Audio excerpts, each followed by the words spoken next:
We only get a few of those really big moments in life. Saying, "Will you marry me?" on one knee or "yes" on the altar. Driving across the country, making a new city our home, saying yes to that first job, bringing home your first dog or your first baby. We only get a few of them, but these are the moments that define us. They're the big decisions that really shape the course of our lives. But for queer people, we get one more of those big moments. Coming out.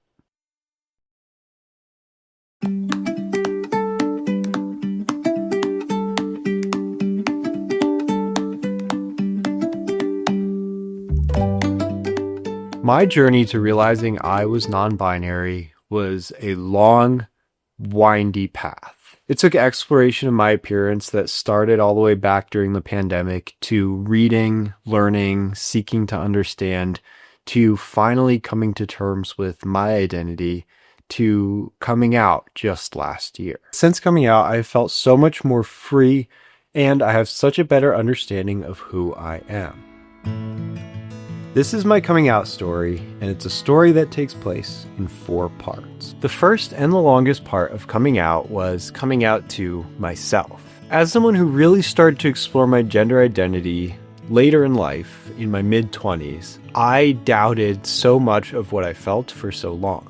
And as I experimented with my appearance, things like growing out my hair and painting my nails, I convinced myself that I just had different interests than a lot of men. I didn't know why I felt this interest in queer content or learning about queer identities, so it ended up taking much longer than it needed to before I was finally honest with myself. Because I was so caught up in my own thoughts, because I was so worried about what a change to my identity would mean for my relationships and for my life, I convinced myself that I wasn't queer until feelings of not being comfortable in my body, not being comfortable with he, him pronouns, with being seen as a man became so strong that I couldn't ignore them anymore. And ultimately that process took several years of self-discovery and reflection, but it got to a point where I just couldn't deny myself any longer. I don't remember exactly when it happened, but when I finally came to terms with the thoughts I had and the fact that I might not be a man, I started to mentally experiment with my labels. I didn't tell anybody about how I felt, but I started to imagine using they, them pronouns instead of he, him. I started to imagine what life would be like if I was actually a queer person, how that would change the way that I perceive myself. And every time I mentally tested something out just to dip my toe in the water, it felt right. So coming out to myself was just peeling back layers of self-doubt, of gaslighting myself to finally see what was actually going on. And though it felt right, I was also married at the time, so the prospect of coming out was kind of terrifying.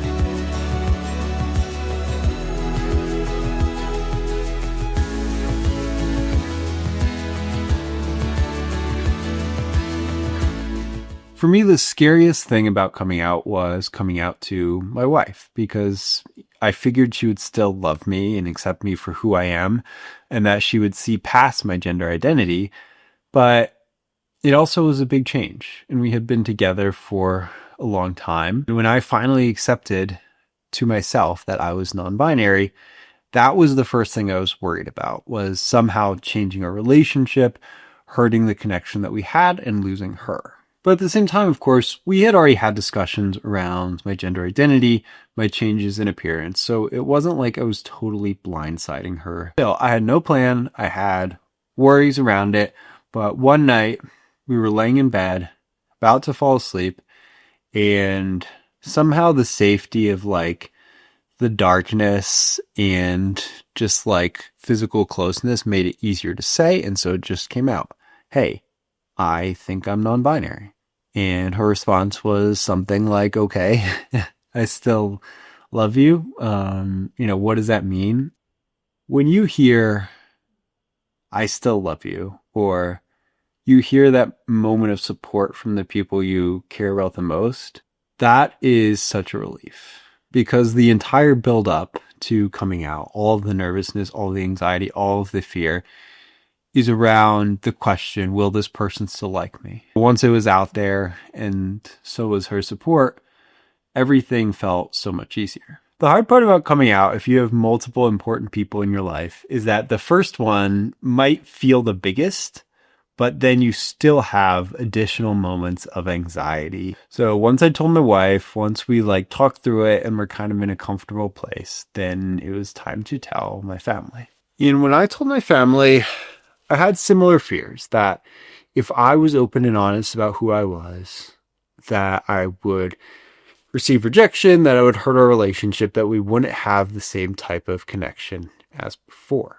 At the same time, right now in New Mexico, I'm about 1,900 miles away from my family, and because this was big news that would come at least as something of a surprise, I wanted to wait until we were in person. So when we were all together for the Christmas holidays, I told them. Now, this one I was more mentally prepared for. When I told my wife, it was after I had just realized this for myself and was still figuring out and processing. So fast forward to when I come out to my family, I have kind of already figured out more of how I feel, what my identity is, what it means. And so it's a little bit easier to talk about. I've also just gotten more comfortable at this point with words like non-binary and saying they and them are my pronouns, which felt really strange coming out of my mouth out loud for the first time. So after our daughter went to bed, I sat them down at the end of the night and I told them. And the reaction was very similar to